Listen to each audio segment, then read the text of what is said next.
Most financial advisors don't want to work with you. And I don't mean that as an insult, I mean it structurally. The way most of them get paid makes it genuinely difficult to justify building a practice around somebody in their 20s and 30s.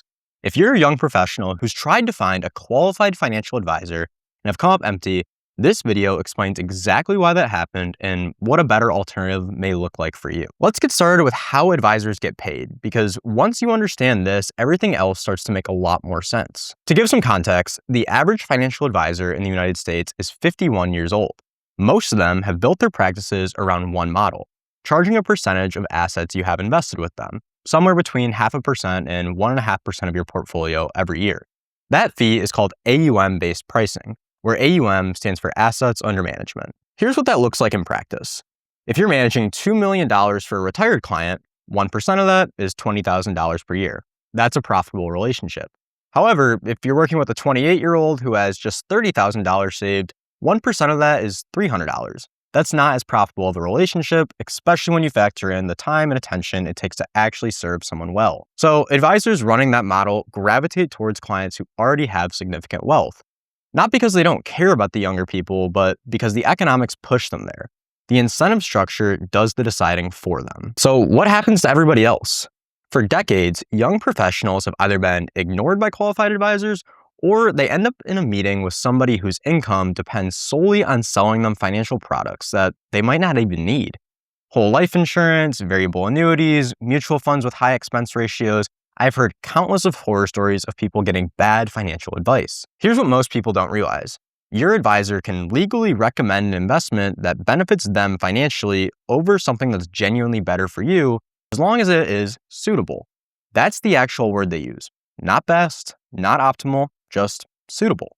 And the financial services industry has fought hard in Washington to keep that standard in place and has largely won. So right now, you can sit across from someone who calls themselves a financial advisor who has a direct financial incentive to sell you something you don't need, and they're doing absolutely nothing illegal. Most people have no idea that this is how the system works. And unfortunately, the gap is real.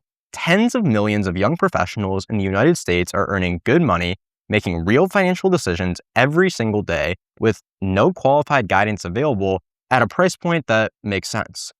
Nobody's sitting across from them saying, here's how to actually think about this. Here's how I would do it. And the thing is, the longer these financial mistakes go unaddressed or bad advice goes on, the more expensive they become to fix.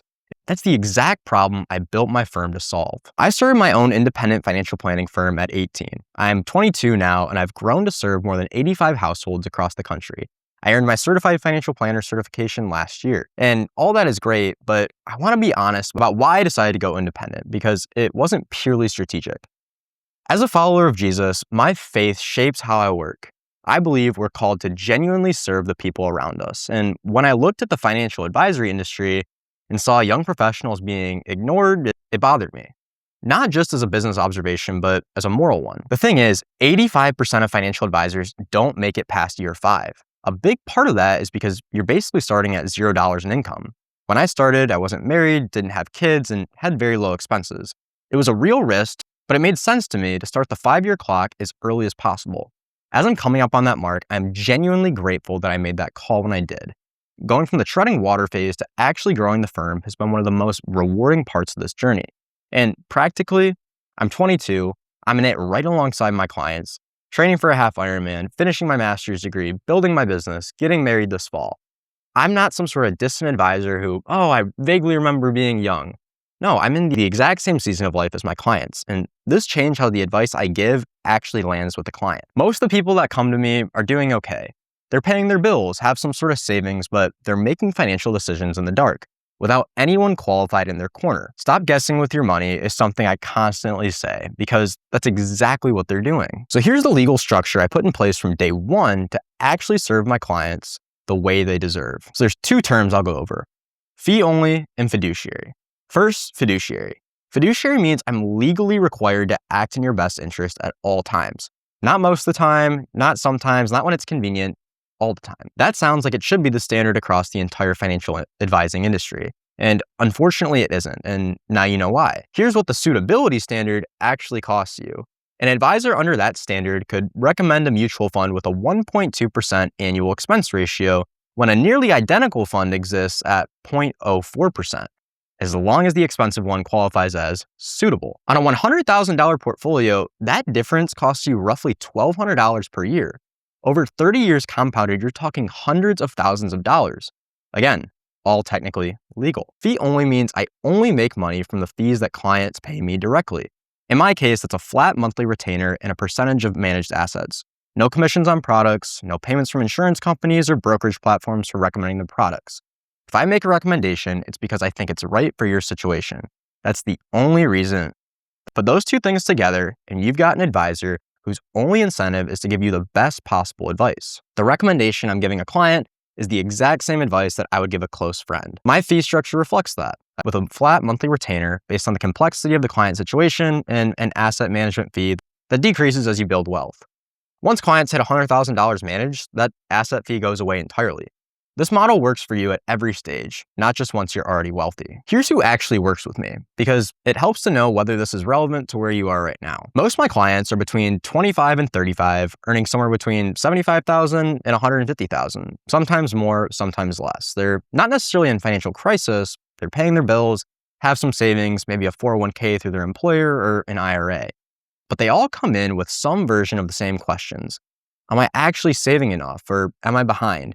Should I be paying down my loans faster or putting more towards investing? Am I overpaying in taxes? What happened to that 401k from my last job?